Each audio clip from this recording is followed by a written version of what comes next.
أعوذ بالله من الشيطان الرجيم.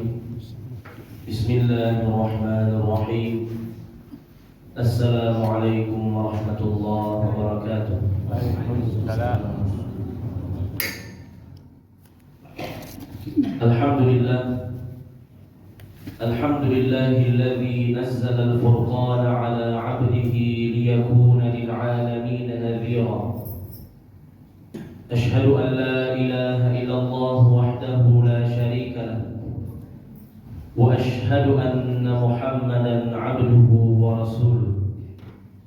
يا أيها الذين آمنوا اتقوا الله حق تقاته ولا تموتن إلا وأنتم مسلمون. يا أيها الناس اتقوا ربكم الذي خلقكم من نفس واحدة وخلق منها زوجها وبث منهما رجالا كثيرا ونساء. واتقوا الله الذي تساءلون به والأرحام إن الله كان عليكم رقيبا. يا أيها الذين آمنوا اتقوا الله وقولوا قولا سديدا يصلح لكم أعمالكم ويغفر لكم ذنوبكم، ومن يطع الله ورسوله فقد فاز فوزا عظيما. أما بعد، فإن أصدق الحديث كتاب الله، وخير الهدي هدي محمد صلى الله عليه وسلم، وشر الأمور محدثاتها وكل بدعة ضلالة. Kaum muslimin wal muslimat, hadirin wal hadirat, Bapak Ibu jamaah Masjid Surau Darul Jannah yang semoga senantiasa dirahmati dan dimuliakan oleh Allah Subhanahu wa taala. Puji syukur kehadirat Allah Azza wa Jalla. Allah senantiasa memberikan kepada kita berbagai macam nikmat dan karunia, terutama nikmat kehidupan setelah kematian, nikmat untuk beribadah kepada Allah Subhanahu wa taala serta menghadiri majlis ilmu. Kemudian salawat dan salam kita mohonkan kepada Allah agar disampaikan kepada Nabi kita Nabi Muhammad sallallahu alaihi wasallam. Allahumma salli ala Muhammad wa ala ali Muhammad. Semoga salawat dan salam juga tercurah kepada keluarga beliau, istri-istri beliau, kepada para sahabat dan orang-orang yang mengikuti beliau dengan benar hingga hari kiamat. Bapak Ibu rahmati Allah Subhanahu wa taala, kembali kita melanjutkan kajian tafsir Al-Qur'an. Pada pertemuan sebelumnya kita membahas tafsir surah Al-Baqarah ayat 99 sampai 101. Insyaallah taala pada pagi ini kita lanjutkan dengan ayat 102 sampai 104. Bapak Ibu rahmati Allah Subhanahu wa taala, di ayat 102 Allah taala berfirman, setelah kita mengucapkan a'udzu billahi minasyaitonir rajim, bismillahirrahmanirrahim, wattaba'u ma tatlu asyayatin 'ala mulki Sulaiman wama kafara Sulaiman walakinna asyayatin kafaru يعلمون الناس السحر وما أنزل على الملكين ببابل هاروت وماروت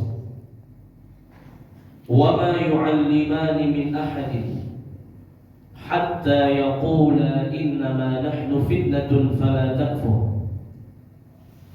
فيتعلمون منهما ما يفرقون به بين المرء وزوجه وما هم بضارين به من أحد إلا بإذن الله ويتعلمون ما يضرهم ولا ينفعهم ولقد علموا لمن اشتراه ما له في الآخرة من خلاق ولبئس ما شروا به أنفسهم لو كانوا يعلمون. Aku berlindung pada Allah dari syaitan yang terkutuk dengan nama Allah yang Maha Pengasih lagi Maha Penyayang. Dan mereka mengikuti apa yang dibaca oleh syaitan pada masa kerajaan Sulaiman. Sulaiman tidaklah kafir, akan tetapi para syaitanlah yang kafir mereka mengajarkan sihir kepada manusia. Dan apa yang telah diturunkan kepada dua orang malaikat di negeri Babilonia, yaitu malaikat Harut dan Marut. Padahal keduanya tidak pernah mengajarkan sesuatu kepada orang lain sebelum mereka mengatakan sesungguhnya kami hanyalah fitnah atau cobaan. Maka sebab itu janganlah kalian kafir. Maka mereka mempelajari dari keduanya malaikat itu apa yang dapat memisahkan antara seorang suami dengan istrinya. Mereka tidak akan dapat memudaratkan seseorang dengan sihirnya kecuali dengan izin Allah. Mereka mempelajari sesuatu yang memudaratkan dan tidak ada manfaatnya. Dan sungguh mereka sudah tahu siapa saja yang menggunakan sihir tersebut tidak akan mendapatkan balasan apa-apa di akhirat. Dan sungguh sangatlah buruk apa yang mereka kerjakan dengan menggunakan ilmu sihir seandainya mereka mengetahui. Bapak Ibu rahmati Allah Subhanahu wa taala, ayat 102 ini merupakan sambungan dari ayat sebelumnya. Ayat 101. Bagaimana sikap orang-orang Yahudi, orang-orang Bani Israel dengan kedatangan Rasulullah SAW di kota Madinah. Mereka menyembunyikan kitab-kitab mereka, melemparkan kitab-kitab mereka ke belakang punggung mereka seolah-olah mereka tidak mengetahui. Kemudian mereka lebih memilih untuk mengamalkan ilmu-ilmu sihir. Maksudnya dibandingkan beriman kepada Rasulullah, lebih baik kami mempelajari ilmu sihir, yang mana ilmu sihir ini nanti akan dipergunakan untuk mencelakakan Rasulullah SAW dan juga para sahabat. Ya, jadi ini sikap dari orang-orang Yahudi, orang-orang Bani Israel. Mereka lebih memilih untuk mempelajari ilmu sihir dibandingkan untuk beriman atau mengikuti Rasulullah SAW. Ayat 102 cukup panjang, menceritakan kisah dari ilmu sihir. Ilmu sihir ini merupakan ilmu yang Allah turunkan sebagai ujian bagi manusia, yang mana ini Allah turunkan melalui dua orang malaikat, yang mana malaikat ini bernama Harut dan Marut, yang Allah turunkan di negeri Babilonia. Babilonia yang kita kenal sekarang dengan negeri Irak, dulu disebut dengan Babilonia. Malaikat Harut dan Marut ini sengaja Allah turunkan ke dunia membawa ilmu sihir untuk ujian bagi manusia. Allah rupakan malaikat Harut dan Marut ini menjadi dua orang laki-laki yang sangat tampan, yang sangat gagah. Entah di zaman siapa Harut dan Marut ini, pendapat yang lebih kuat adalah sebelum zamannya Nabi Ibrahim alaihissalam, zaman yang sudah sangat lampau, zaman yang sudah sangat lama. Malaikat ini turun ke muka bumi, kemudian malaikat ini menampilkan pertunjukan-pertunjukan, atraksi-atraksi yang luar biasa, yang mana manusia di zaman itu sangat takjub melihat apa yang ditampakkan oleh Harut dan Marut. Maka sebagian manusia tertarik untuk mempelajari ilmu tersebut kepada Harut dan Marut. Namun Allah sudah berpesan, wahai Harut dan Marut, kalau ada manusia yang ingin belajar ilmu sihir kepadamu, katakan kepada mereka, innama nahnu fitnatun fala takfur. Kami ini hanya fitnah. Kami ini dua orang malaikat yang Allah turunkan ke muka bumi sebagai ujian bagi kalian. Ilmu sihir ini hanyalah fitnah, ujian, cobaan. Fala takfur. Jangan pelajari ilmu sihir ini. Kalau kalian pelajari ilmu sihir ini, kalian akan kafir. Kalian akan keluar dari agama Islam. Jadi malaikat Harut dan Marut sudah mewanti-wanti siapapun manusia di zaman itu yang ingin belajar ilmu sihir, konsekuensinya dia akan menjadi orang yang kafir. bukan lagi sebagai seorang yang muslim. Akhirnya sebagian manusia ikut dalam peringatan Harut dan Marut, tidak belajar ilmu sihir. Mereka tetap beriman, mereka tetap muslim. Mereka mendapatkan cahaya dari Allah Subhanahu wa Ta'ala yang turun dari langit, wajah mereka berseri-seri. Adapun orang yang tetap kekeh belajar ilmu sihir kepada Harut dan Marut, maka Harut dan Marut mengajarkan kepada mereka ilmu sihir tersebut. Namun konsekuensinya mereka kehilangan cahaya iman. Wajah mereka hitam legam, cahaya itu naik dari hati mereka ke langit, pertanda mereka sudah kafir. Ini sejarah dari ilmu sihir melalui dua orang malaikat Harut dan Marut sebagai fitnah, sebagai ujian bagi manusia. Kemudian ilmu sihir ini diwariskan terus-menerus sampai zaman berikutnya, kurun berikutnya, sampailah ke zaman Nabi Sulaiman alaihissalam. Ilmu sihir ini ditaklukkan. Ilmu sihir ini berhasil diberantas oleh Nabi Sulaiman alaihissalam.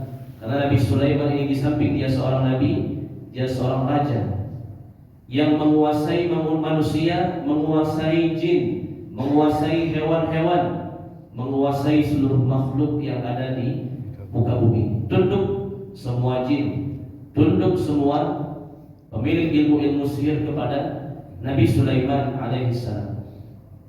Namun ketika Nabi Sulaiman alaihissalam wafat, maka syaitan membuat tipu daya.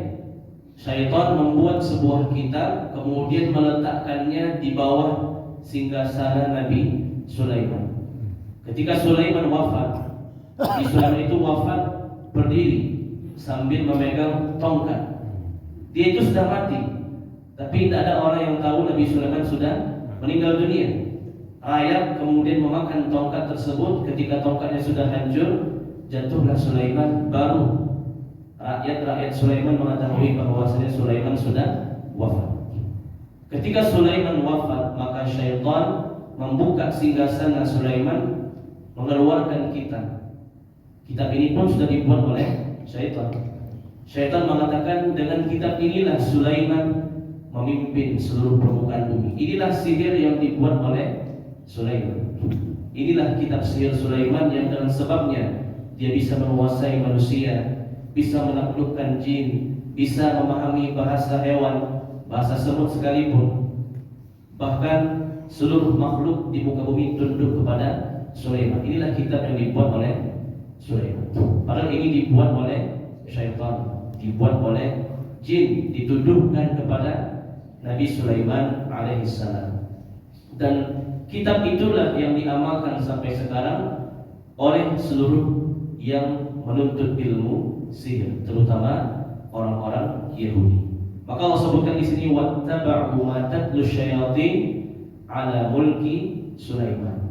Mereka mengikuti apa yang dibaca oleh syaitan semenjak kerajaan Sulaiman. Artinya ini kitab yang dibuat oleh jin, dibuat oleh syaitan, dituduhkan kepada Nabi Sulaiman alaihissalam, menuduh Nabi Sulaiman sebagai tukang sihir. Dan itu diamalkan oleh seluruh tukang sihir di permukaan bumi ini, terutama oleh orang-orang Yahudi. Wa ma kafara Sulaiman. Sulaiman tidaklah kafir. Sulaiman tidak pernah mengajarkan ilmu sihir.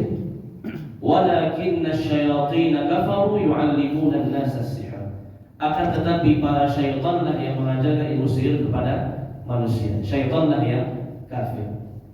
Wa ma unzila 'alal malakaini bi Babil Harut wa Marut. Ilmu sihir bukan hanya dari syaitan, tapi juga sudah sejak lampau melalui dua orang malaikat, yaitu malaikat Harut dan Marut. Lalu bagaimana hukum mempelajari ilmu sihir ini? Jelas kafaru, kafir, ya, ingkar kepada Allah Subhanahu wa taala. Sesuai dengan sabda Rasulullah sallallahu alaihi wasallam, "Inna ruqa wat tamaima wat tiwalata syirkun." Sesungguhnya ruqa itu adalah jambi-jambi, mantra-mantra yang diucapkan oleh dukun, tukang sihir. Wat tamaim, jimat-jimat. Wattiwalata, buhul-buhul sihir, syirkun, itu semua adalah syirik, mempersekutukan Allah Subhanahu wa ta'ala. Dan orang-orang yang belajar ilmu perdukunan, ilmu hitam, ilmu sihir dan lain sebagainya, mereka sudah bertransaksi, bekerja sama dengan syaitan, membuat sebuah akad perjanjian dengan syaitan. Dan biasanya akad perjanjian ini dalam rangka menentang Allah, meninggalkan salat, meminum khamar, berzina, berjudi, menginjak Al-Quran. Ya, syaitan itu tidak akan memberikan ilmu sihir secara cuma-cuma. Pasti akan melalui akad-akad perjanjian dalam rangka mengingkari Allah Subhanahu wa ta'ala, meninggalkan ibadah atau berbuat dosa atau menumbalkan sesuatu, menumbalkan istri sendiri, menumbalkan anak sendiri, menumbalkan sesajen dan lain sebagainya. Ini ilmu sihir melalui malaikat Harut dan Marut, dan juga melalui syaitan yang terkutuk yang diajarkan sampai manusia zaman sekarang. Perbuatan ini syirkun akbar, keluar dari Islam, mempersekutukan Allah Subhanahu wa ta'ala. Bahkan di zaman Nabi sallallahu alaihi wasallam, Nabi bersabda, haddus sahir darbatun bisayf. Tukang-tukang sihir yang tidak mau bertaubat, maka hukumannya darbatun bisayf, dipenggal, dihukum mati, karena dia meresahkan, mengguna-guna orang, ya, melakukan perbuatan-perbuatan yang zalim, perbuatan yang kejam. Dan di antara jenis ilmu sihir, ma yufarriquna bihi bainal mar'i wa zawji, memisahkan antara seorang suami dengan istri. Ini merupakan sihir tingkat tinggi, ya, level yang sangat tinggi, yang kata para ulama disebut dengan as-sarfu wal 'atfu. As-sarfu artinya memisahkan orang yang pada awalnya saling mencintai menjadi saling membenci. Orang tua dengan anaknya, suami dengan istrinya, anak kepada orang tuanya, seseorang dengan kerabatnya. Awalnya damai-damai saja, aman-aman saja, tanpa sebab, tanpa angin, tanpa petir, tiba-tiba saling membenci. Ini boleh ada ilmu sihir yang masuk di sana, disebut dengan as-sarfu. Awalnya saling mencintai, menyayangi, akhirnya berpisah, saling membenci. Atau al-'atfu. Al-'atfu sebaliknya, pada awalnya tidak saling suka, tidak saling menyayangi, namun tiba-tiba menjadi dekat, ya, seperti pepatah mengatakan, ya, cinta ditolak dukun bertindak. Itu bukan sekedar rumor, itu nyata, ya. Orang yang ingin melamar perempuan yang dia cintai ditolak, tak diterima, akhirnya dia pergi ke dukun atau tukang sihir, memakai guna-guna, bacaan-bacaan, mantra-mantra, buhul-buhul. Bagaimana caranya supaya perempuan ini mau menikah dengannya? Disebut dengan al-'atfu. Tidak ada cinta sama sekali atau menyayangi, tiba-tiba saling mencintai, tiba-tiba saling menyayangi. Ini merupakan ilmu sihir yang bukan ilmu sihir sembarangan. Tidak tukang sihir biasa yang belajar ilmu ini. Dia sudah tukang sihir yang sangat profesional, yang sangat dekat dengan syaitan yang terkutuk. Ini sangat berbahaya. Sesuai dengan sabda Rasulullah SAW riwayat Imam Muslim, inna iblis yad'u 'arsyahu 'alal ma' thumma yab'athu sarayahu fa'adnahum minhu manzilatan a'zamuhum fitnah. Sesungguhnya iblis ketika turun di muka bumi meletakkan singgasananya di lautan, dan setiap hari iblis akan mengutus pasukannya dari golongan syaitan untuk menyesatkan manusia. Dan syaitan yang paling hebat adalah syaitan yang paling dekat kedudukannya dengan iblis. Yaji'u ahaduhum fayaqulu fa'altu kadza wa kadza fayaqulu ma sana'ta syai'an. Tentara-tentara iblis setiap hari selesai bertugas melapor kepada iblis, wahai iblis, aku telah melakukan perbuatan ini dan itu. Aku berhasil menggoda manusia untuk meninggalkan salat. Aku berhasil menggoda manusia agar dia tidak berpuasa. Aku berhasil menggoda manusia agar dia berzina, agar dia mencuri, agar dia membunuh. Maka iblis mengatakan itu biasa, itu wajar, itu wajib, tugasmu sebagai syaitan seperti itu. Itu hal yang biasa, kata iblis. Thumma yaji'u ahaduhum fayaqulu ma taraktuhu hatta farraqtu bainahu wa baina imra'atihi qala fayudnihi minhu wa yaqulu ni'ma anta. Namun ada seorang syaitan datang kepada iblis. Dia melapor, wahai iblis, hari ini aku sudah berhasil memisahkan antara seorang suami dengan istri. Artinya, wahai iblis, pada hari ini aku mengajarkan kepada tukang-tukang sihir itu bagaimana caranya memisahkan dua orang yang saling mencintai. Maka iblis mendekat kepadanya. Iblis mengatakan, ni'ma anta, engkau sebaik-baik syaitan, engkau syaitan yang hebat. Nah, begitu kata iblis. Ilmu sihir merupakan tipu daya syaitan yang sangat dahsyat. Iblis sangat senang kepada tentara-tentara syaitannya yang bisa mengajarkan ilmu sihir kepada manusia, memisahkan manusia atau saling mendekatkan manusia. Ini ilmu yang sangat berbahaya. Hukumnya adalah syirik, kufur, keluar dari Islam. Na'udzubillahi min dzalik. Wa yata'allamuna ma yadurruhum wa la yanfa'uhum. Yang mempelajari ilmu sihir hanyalah mendapatkan mudarat, tidak akan mendapatkan manfaat sedikit pun, tidak akan mendapatkan pahala dari amal solehnya. Walaqad alimu laman ishtarahu ma lahu fil akhirati min khalaq. Orang-orang Yahudi pun sudah tahu kalau mereka belajar ilmu sihir, di hari kiamat mereka tidak akan mendapatkan surga. Tapi karena hawa nafsu mereka memilih untuk mempelajari ilmu sihir dibandingkan beriman kepada Rasulullah sallallahu alaihi wasallam. Wala bi'sa ma syaraw bihi anfusahum. Sungguh buruk perbuatan mereka, orang-orang Yahudi yang mempelajari ilmu sihir ini, tidak beriman kepada Rasulullah sallallahu alaihi wasallam. Lau kanu ya'lamun, seandainya mereka mengetahui hal tersebut. Walau annahum amanu wattaqau lamathlubatun min 'indillahi khairun lau kanu ya'lamun. Seandainya mereka orang-orang Yahudi itu mau beriman, mau bertakwa, tinggal mengucapkan dua kalimat syahadat masuk Islam, amin, sungguh mereka mendapatkan pahala yang baik dari Allah Subhanahu wa taala. Lau kanu ya'lamun, seandainya mereka mengetahui. Namun mereka tetap mempelajari ilmu sihir, tidak mau beriman kepada Rasulullah sallallahu alaihi wasallam. Akhirnya Nabi pun pernah terkena sihir, ya, satu kali, ya, oleh orang Yahudi. Sihir tersebut digunakan untuk membunuh Rasulullah sallallahu alaihi wasallam. Namun Nabi merasakan dampak yang kecil saja, tidak sampai terbunuh. Nabi terkena ilmu sihir itu hanya seperti dibayangkan berjalan bersama Aisyah. Jadi Nabi itu berjalan sendiri, tapi terkena ilmu sihir seolah-olah dia sedang berjalan dengan istrinya Aisyah.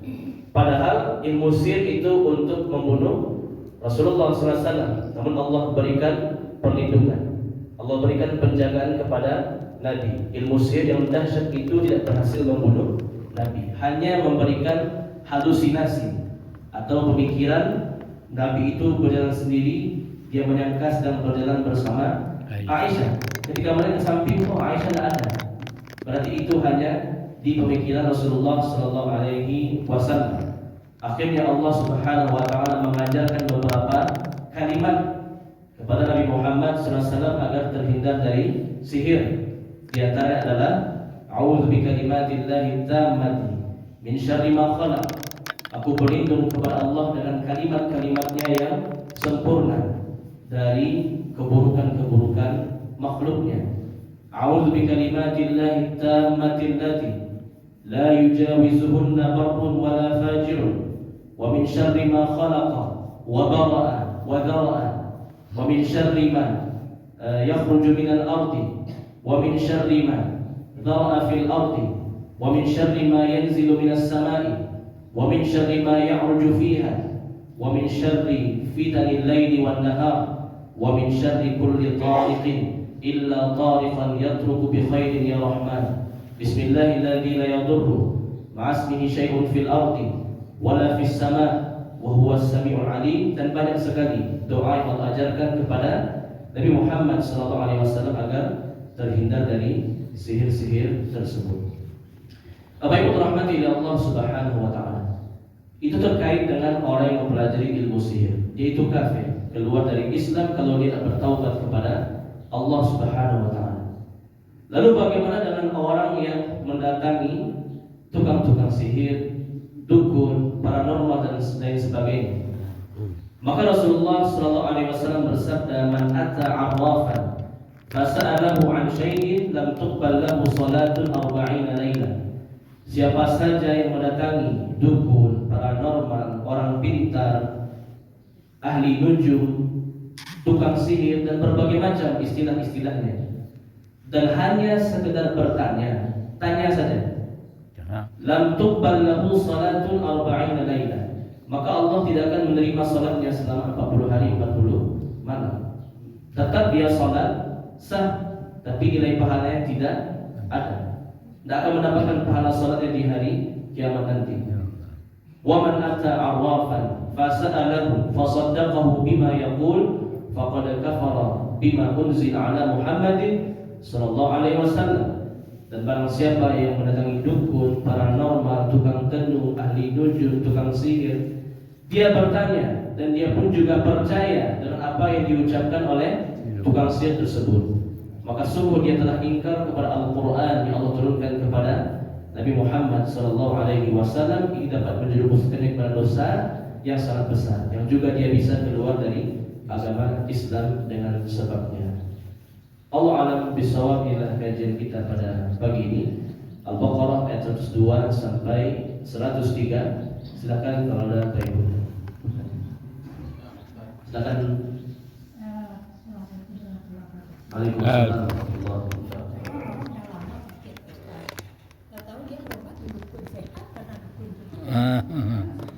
Bahaya.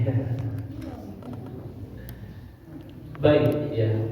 Kata Nabi SAW, "Inna likulli da'in dawa." Sesungguhnya di setiap penyakit itu ada obatnya, ada penawarnya. Namun yang namanya obat sama seperti rezeki. Rezeki itu ada yang halalnya, ada yang haramnya. Begitu juga dengan pengobatan, ada yang halalnya, ada juga yang haramnya. Dan juga Rasulullah SAW mengatakan, "Tadawaw ya ibadallah." Berobatlah kalian wahai hamba-hamba Allah, dan pilihlah obat-obat yang Allah izinkan. Begitu kata Rasulullah SAW.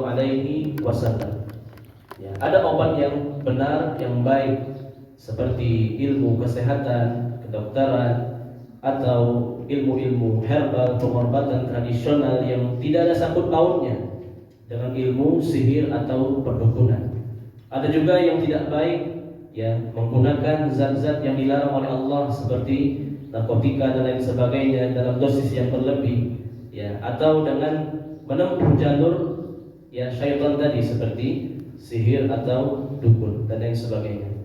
Dan ini merupakan ujian dari Allah, ya. Yang kita cari itu adalah ridha Allah. Yang menurunkan kesembuhan adalah Allah, karena Allah itu Asy-Syafi.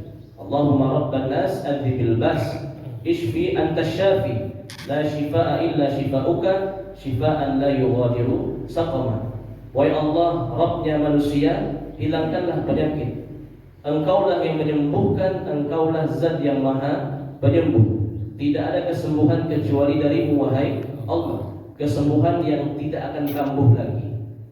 Jadi kalau orang yang menempuh, ya, menempuh kesembuhan dengan cara yang haram, dunia dia dapat, tapi di akhirat dia tidak mendapatkan apa-apa, sesuai dengan ayat tadi, walaqad alimu laman ishtarahu ma lahu fil akhirati min khalaq.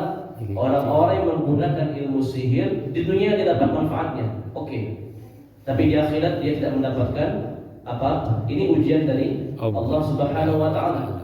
Berobat ke dokter dengan obat-obatan, dengan operasi, dengan kemoterapi pun asal sembuh. Tapi sekali dua kali datang ke dukun langsung sembuh. Ini ujian dari Allah Subhanahu wa taala. Sama seperti zaman sekarang yang mencari rezeki itu tidak bisa kaya.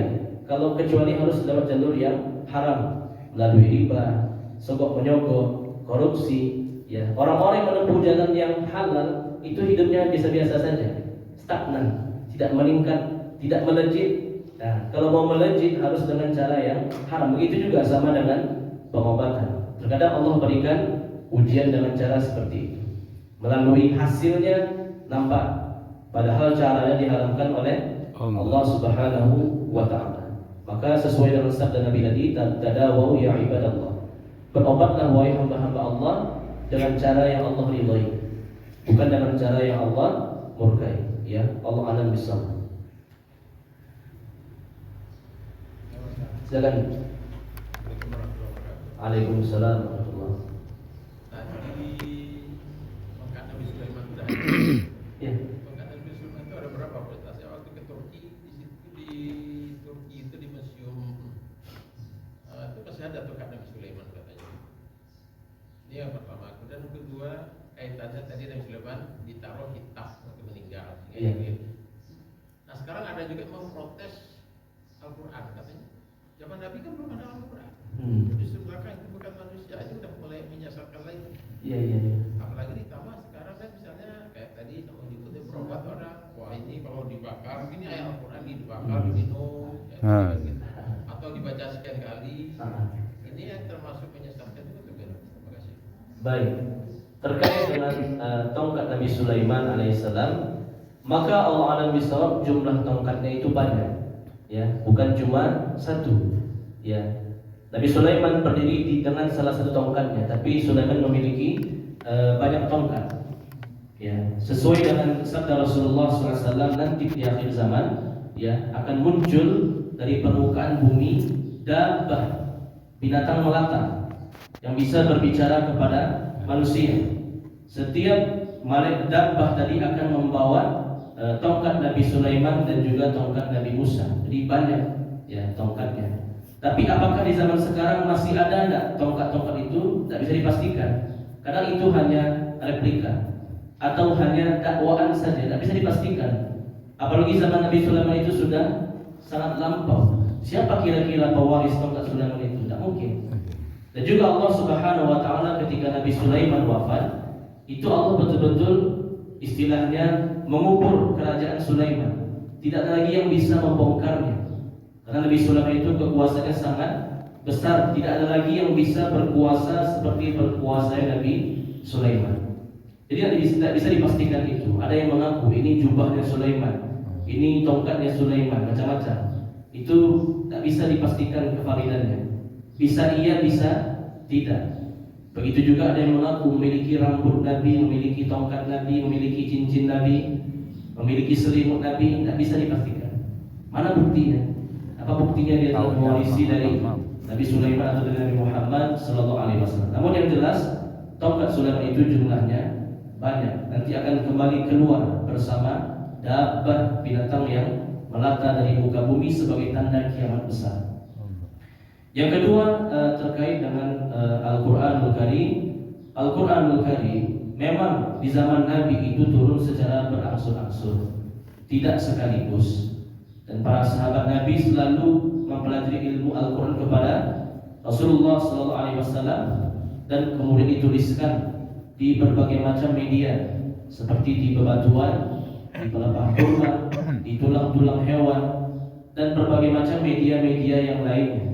Namun belum dikumpulkan dalam satu mushaf. Upaya mengumpulkan Al-Quran dalam satu mushaf sudah dimulai semenjak zaman Abu Bakar, zaman Umar bin Khattab, dan baru rampung sempurnanya di zaman Utsman bin Affan yang kita kenal dengan mushaf Utsmani. Itu adalah penyempurnaan dan finalnya itu di zaman Utsman bin Affan. Terkait Al-Quran sebagai media ruqyah, tidak apa-apa. Ini sesuatu yang bagus dengan cara dibacakan atau dihembuskan atau diselingi dengan sedikit air ludah. Mungkin dia bacakan kepada air. Dia baca Al-Fatihah, ayat kursi, Al-Ikhlas, Al-Falaq, An-Nas, kemudian dia hembuskan. Atau dengan sedikit air ludah, boleh. Kemudian dia minum. Adapun mengambil lembah Al-Quran kemudian dirobek, kemudian dibakar, kemudian dimasukkan sisa bakarnya ke air, itu tidak ada caranya. Hanya caranya dengan dihembuskan dengan angin saja atau dengan sedikit air liur, kemudian dibacakan kepada anggota badan yang sakit atau melalui media air. Setelah dia bacakan ayatnya dan hadis atau doa-doanya, dia hembuskan, kemudian dia minumkan. Atau dengan meletakkan tangan kemudian memegang kepada anggota badan yang sakit dengan membaca bismillah sebanyak 3 kali, kemudian membaca a'udzu bi'izzatillahi wa qudratihi min syarri ma ajidu wa uhadir sebanyak 7 kali. Banyak metode-metode ruqyah. Namun kadang orang berimprovisasi, ya, membuat sesuatu yang aneh-aneh, ya, diambil mushaf dibakar atau ditempelkan Al-Quran ke kepalanya, itu tidak ada. Ruqyah itu cukup dengan dibacakan atau dengan meletakkan tangan mana pada yang sakit, baca ayat-ayat, atau melalui media air dihembuskan, baca dulu ayatnya kemudian dihembuskan kemudian diminumkan. Itu cara ruqyah yang benar, ya. Allah a'lam. Ustaz, Ya. kalau percaya sama dokter, apa beda sama dukun, Ustaz? Baik, adapun dokter beda dengan dukun. Dukun itu secara zatnya saja sudah salah, ya, zatnya saja sudah salah. Ke dukun itu saja sudah salah. Tapi kalau ke dokter itu adalah pengobatan yang mubah. Tinggal akidah kita, apakah kita yakin Allah yang menyembuhkan atau dokter yang menyembuhkan. Kalau kita meyakini dokter yang menyembuhkan tanpa campur tangan Allah, jatuh ke syirik. Tapi kalau kita meyakini dokter ini sebagai sebab, tetap yang memberikan kesembuhan adalah Allah, maka kita terlepas dari syirik. Tapi kalau ke dukun, kita yakin atau tidak, itu adalah jatuh ke syirik. Apalagi kita meyakini dia sebagai yang menyembuhkan, double syiriknya.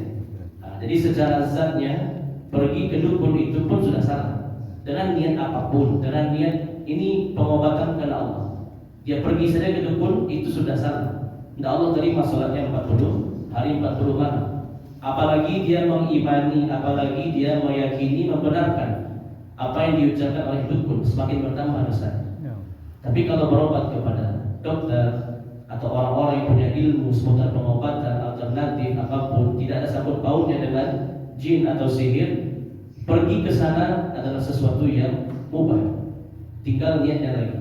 Apakah meyakini itu sebagai penyembuh finalnya, atau dia hanya sebagai sebab yang menyembuhkan tetap Allah Subhanahu wa ta'ala. Jadi berbeda. Allah a'lam.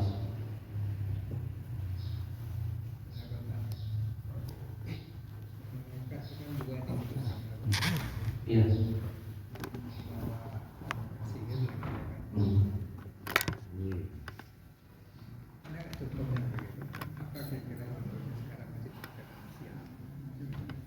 Iya, semua ilmu sihir itu ada. Apapun yang diamalkan oleh manusia zaman sekarang dari ilmu sihir, itu semua adalah sihir yang dibawa oleh Harut dan Marut, dan sihir yang diajarkan oleh syaitan di zaman Nabi Sulaiman alaihissalam. Apapun sihirnya, ya, sihir guna-guna, mantra-mantra, jampi-jampi, bubul-bubul, pelaris-pelaris, ya, jimat-jimat, ilmu debus, ya, tahan pistol, tahan pedang, tahan beling, ya, ilmu kebal, ilmu hitam, ilmu menghilang, itu semuanya. Itu semua ilmu sihir yang diajarkan oleh malaikat Harut dan Marut sebagai fitnah, dan juga diajarkan oleh syaitan di zaman Nabi Sulaiman. Semuanya tidak ada pengecualian, semuanya kembali kepada dua orang malaikat tadi, dan juga diajarkan oleh para syaitan yang tertentu. Ya, Allah a'lam. Ya.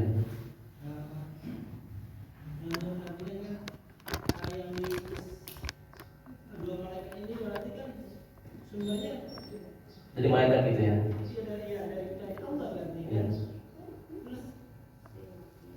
Kalau seperti itu kan mungkin ada apa tujuannya Allah itu? Iya. Terus yang ini selama ini kan banyak masyarakat kita yang kalau misalnya dia berobat ke dokter tidak akan ketemu kalau misalnya Iya. jadi otomatis kita tuh ketemu lagi Ustaz.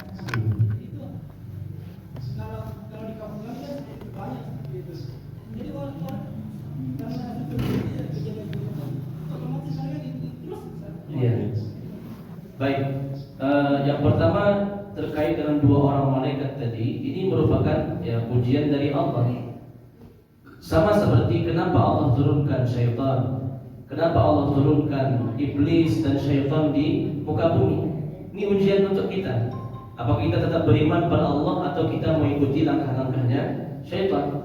Begitu juga malaikat Harut dan Marut tadi, Allah turunkan ke muka bumi sebagai ujian. Apakah tetap bertauhid kepada Allah atau mengamalkan ilmu sihir yang dapat menjerumuskan kepada kekufuran. Ini bagian ujian dari Allah kepada kita. Seperti syaitan, seperti ya binatang-binatang buas, seperti ilmu-ilmu sihir, itu semua ujian keimanan untuk membedakan siapa yang konsisten istiqamah beriman pada Allah dan siapa yang kafir. Yang kedua terkait dengan pengobatan tadi, sekali lagi yang bisa menyembuhkan itu hanyalah Allah. Media sudah Allah sediakan, ada media yang benar, ada media yang salah. Ambillah media yang benar, jangan ambil media yang salah. Dan penyakit ini adalah ujian dari Allah Subhanahu wa taala juga. Dan hikmahnya itu banyak, ya, untuk menghapuskan dosa-dosa, mengangkat derajat, dan juga pahala yang sangat besar di sisi Allah Subhanahu wa taala. Dan bahkan ya Nabi saja pun diuji dengan penyakit. Seperti Nabi Ayyub alaihissalam, ya selama 14 tahun, 15 tahun sakit-sakit. Harusnya kan Nabi itu logikanya Allah sembuhkan saja langsung. Tapi Allah ingin menguji. Nabi Ayyub alaihissalam akhirnya diberikan kesembuhan dengan sebab air saja. Air, Nabi Ayyub diperintahkan untuk menginjakkan kakinya ke tanah, muncullah air. Dengan air itu Nabi Ayyub mandi dan hilanglah semua penyakit di tubuhnya. Nabi Ya'qub alaihissalam ketika kehilangan Nabi Yusuf menangis setiap hari. Akhirnya mengakibatkan mata Nabi Ya'qub itu buta. Nabi Ya'qub bersabar dengan ujian Allah Subhanahu wa taala. Akhirnya Nabi Yusuf dengan mukjizatnya memberikan kain bajunya, suruh lapkan ke wajah bapakku, pasti dia bisa melihat lagi. Akhirnya dilapkan kain Nabi Yusuf kepada wajah Nabi Ya'qub, akhirnya mata Nabi Ya'qub kembali sehat seperti kala. Jadi ini merupakan bagian dari ujian Allah Subhanahu wa taala, diuji dengan penyakit, diuji dengan musibah. Apakah kita tetap konsisten beriman pada Allah atau tidak? Kalau orang-orang yang lemah imannya, kurang ilmunya, maka dia tidak akan bersabar, dia akan menempuh jalur-jalur yang haram, obat-obatan yang haram atau pengobatan yang haram. Tapi kalau dia beriman, yakin dengan takdir Allah, maka dia akan bersabar menempuh jalur-jalur yang syar'i seperti dengan meruqyah,